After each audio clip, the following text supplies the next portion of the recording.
Diamond Harbour Lok Sabha কেন্দ্রে বামফ্রন্ট ও কংগ্রেসের মনোনীত প্রার্থী প্রতিকুর রহমানের সমর্থনে হাজার হাজার মানুষের ঢল নেমেছে। আবাল বৃদ্ধ বনিতা তরুণ তরুণী সবাই মিছিলে পা মিলিয়েছে।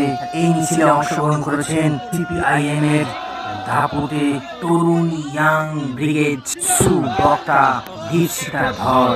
প্রত্যেকের বক্তব্যে উঠে এসছে যে ডায়মন্ড হারবার থেকে প্রতিকুর রহমান জিতছে। ডায়মন্ড হারবারের ছেলে ডায়মন্ড হারবার থেকে জিতে দিল্লি যাবে। ডায়মন্ড হারবারের সাধারণ মানুষও তাই বলেছে।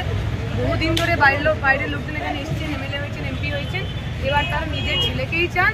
এই ডায়মন্ড হারবারের ভূমিপুত্র আমাদের প্রতিকুর রহমানকেই তার নির্বাচিত করবে। আসলে ভয় পাচ্ছে, যদি বাংলার যুবরা যতই কাজ করে থাকে, যদি নিজের কাজের ওপর এতই ভরসা থাকে, কনফিডেন্স থাকে, তারপর অন্য লোককে প্রচারে বাধা দিতে হয় না, অন্য লোককে দেওয়াল মুছে দিতে হয় না, অন্য লোককে আক্রমণ করতে হয় না।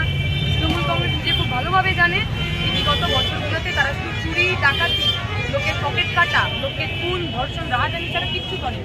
মানুষ যদি নিজের ভোট নিজে দিতে পারেন, সব গতিবাটি উল্টে যাবে।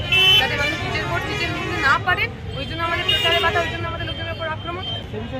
ছাপ্পা তো উনি ছাপ্পা কাউন্ট করছেন। উনি ভাবছেন যেভাবে ছাপ্পা দিয়ে ওনারা যেতেন, এইবারও সেভাবেই জিতবে। কিন্তু আমরা এতগুলো প্রেসিডেন্ট নির্বাচনে দেখেছি, সমস্ত জায়গায় মানুষ দাঁড়িয়ে ভোট দিয়েছে। ছাপ্পা গাপ্পার গল্প এগুলো সব শেষ, আর ছাপ্পা দিয়ে ভরে দিতে যাবে। সাধারণ মানুষের মধ্যে ব্যাপক উৎসাহ, ব্যাপক উত্তেজনা। সাধারণ গরিব খেটে খাওয়া মানুষ, ছোটো চালক, রিক্সা চালক, ছোটো দোকান আছে যাদের, তাদের মনে হচ্ছে প্রতিকুর রহমান তাদের লোক, প্রতিকুর রহমান তাদের কথাই পার্লামেন্টে গিয়ে বলবে। Thank you.